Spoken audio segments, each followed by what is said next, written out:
வணக்கம். தலைப்புச் செய்திகள் வாசிப்பது வெங்கட். முதல்வர் மு.க. ஸ்டாலினுடன் பிரேமலதா சந்திப்பு. திமுக கூட்டணியில் இணைந்தது தேமுதிக. நிர்வாகிகள், தொண்டர்கள் விருப்பப்படி கூட்டணி அமைத்துள்ளோம் என பிரேமலதா தகவல். தேர்தல் முடிவுகளுக்கு பிறகு மீண்டும் திமுக ஆட்சி அமைக்கும். அவர்களோடு நாங்களும் இணைந்திருப்போம். திமுக, தேமுதிக கூட்டணி உறுதியானதை அடுத்து பிரேமலதா பேட்டி.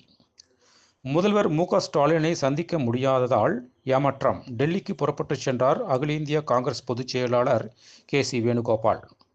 5,000 ரூபாய் கொடுப்பதால் மட்டும் தேர்தலில் மக்கள் வாக்களிப்பார்கள் என கூற முடியாது. சிவகங்கை மக்களவை தொகுதி உறுப்பினர் கார்த்திக் சிதம்பரம் பேட்டி. தமிழ்நாடு உட்பட 10 மாநிலங்களில் காலியாக உள்ள 37 மாநிலங்களவை இடங்களுக்கு மார்ச் 16ஆம் தேதி தேர்தல் நடைபெறும் என தலைமை தேர்தல் ஆணையம் அறிவித்துள்ளது.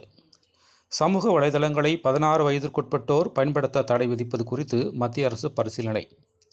திமுக கூட்டணியில் இரட்டை இலக்கத்தில் தொகுதிகளை பெற முடிவு செய்யப்பட்டுள்ளது. கட்சியின் மாநில செயலாளர் பி. சண்முகம் தகவல். ஆரூரில் பாஜக சார்பில் நடத்தப்பட்ட ஆர்ப்பாட்டத்தில் விசிக தலைவர் திருமாவளவனை விமர்சித்ததால் விசிகவினருக்கும் பாஜகவினருக்கும் இடையே மோதல். இரு தரப்பினரும் கட்டைகளால் தாக்கி கொண்டதால் பதற்றம், சாலை மறியல். மதிமுக தனி சின்னத்தில் தான் போட்டியிடும். திமுக கூட்டணியில் தேமுதிக இணைந்தது மகிழ்ச்சி. மதிமுக பொதுச் செயலாளர் வைகோ பேச்சு. பெங்களூரில் மனைவியை கழுத்தை நெரித்து கொலை செய்து ஓய்வு பெற்ற இஸ்ரோ விஞ்ஞானி கைது. மனைவியை கவனித்துக் கொள்ள யாரும் இல்லாததால் கொலை செய்ததாக வாக்குமூலம்.